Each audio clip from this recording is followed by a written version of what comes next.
کلابی. میشه کلابی هستم امروز در خدمت شما، یعنی خدمت رسانی شما. بار دیگر توی مبارک باشه. دادر خواهرکای عزیز، یک چند سرود باری شما. یک سرودی مولدر وحدی علی دادر جان شعر میخونه و انشالله حسنش عطا کنه.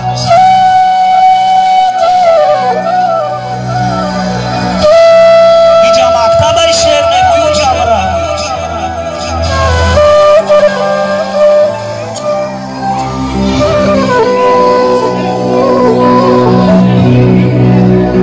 حالی کلانه جاهای گستی آچمه و با آوازی شیرینش میگوفه کشیر خان بچمه.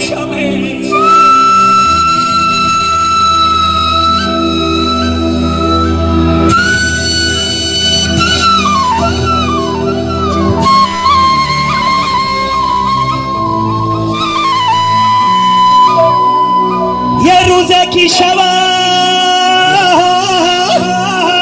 آچه در بدروه آه من آچه جان بگومویه غمهای دیلم ببرویه.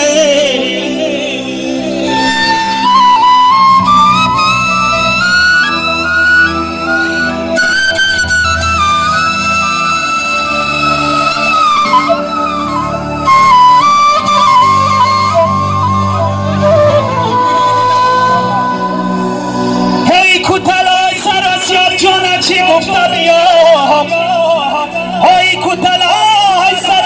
جان چی گفته فرامه علایی خانه ای به آچه و به آتر چی گفته درام ای خانه ای به آچه و به آتم خانه های خانه ای به آچه و به آتم دا گفته برام.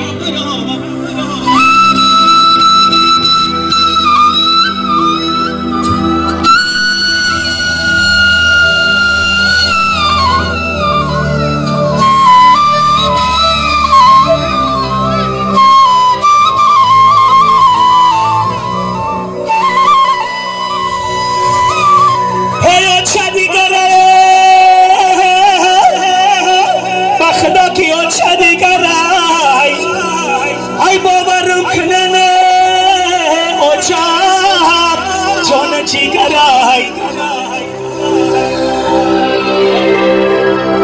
یه روزه کی شما آچم ای در بدرویه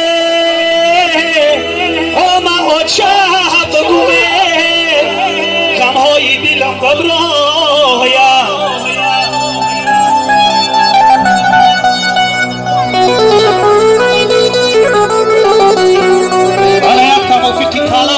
شیر بچه ها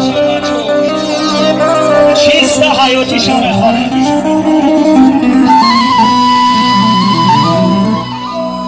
چرا امروز در